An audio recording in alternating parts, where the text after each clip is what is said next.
លិនដែលខ្ញុំបានជួបគេងគិតស្រមៃរាល់យប់ក្នុងចិត្តបានស្កប់បើសិនមានភពជួបជាគូ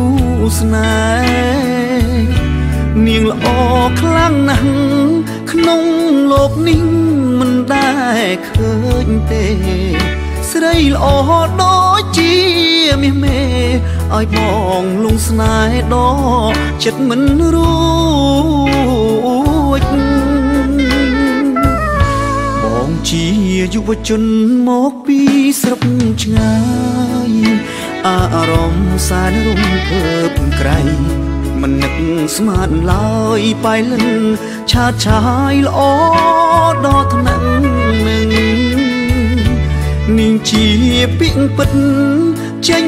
ពីចិត្តដែលខ្ញុំបានដឹងរាល់ថ្ងៃមកមិនទន្ទឹងថាបានប្រលឹងមកថ្នាក់ថ្នមបីសូមលោកយាយយ៉ាតនៅខេត្តបៃលិនសូមលោកជួយដឹងថារូបខ្ញុំនឹងស្មោះស្ម័គ្រនឹងនាងទឹកចិត្តស្មោះសក៏មិនប្រែលអៀងស្មោះស្ម័គ្រនឹងនាងលងសូនសងខា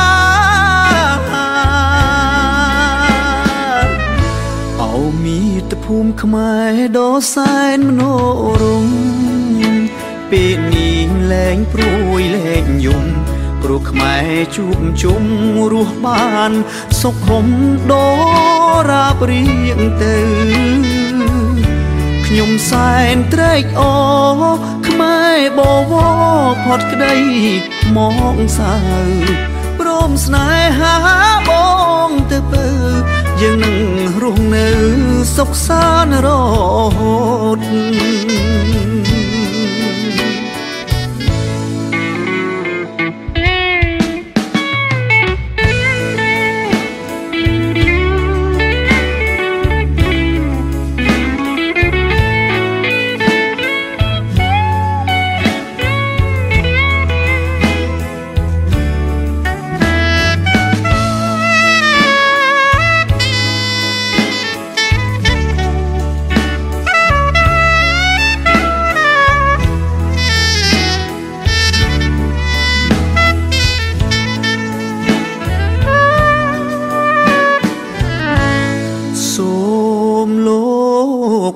យាយយ៉ា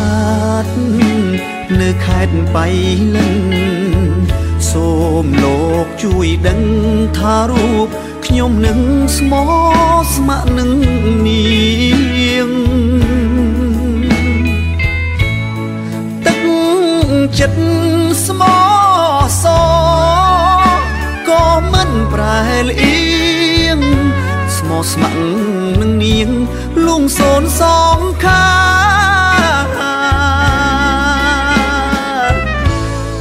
មាតុភូមិខ្មែរដ៏សែនមនោរម្យពេលនេះលែងព្រួយលែងយំព្រោះខ្មែរជួបជុំរស់បានសុខហុមដល់រាបរៀងទៅខ្ញុំសែនត្រេកអរខ្មែរបវរផុតក្តីមកសៅព្រមស្នេហាបងទៅពើយើងនឹងរស់នៅសុខសាន្តរហូត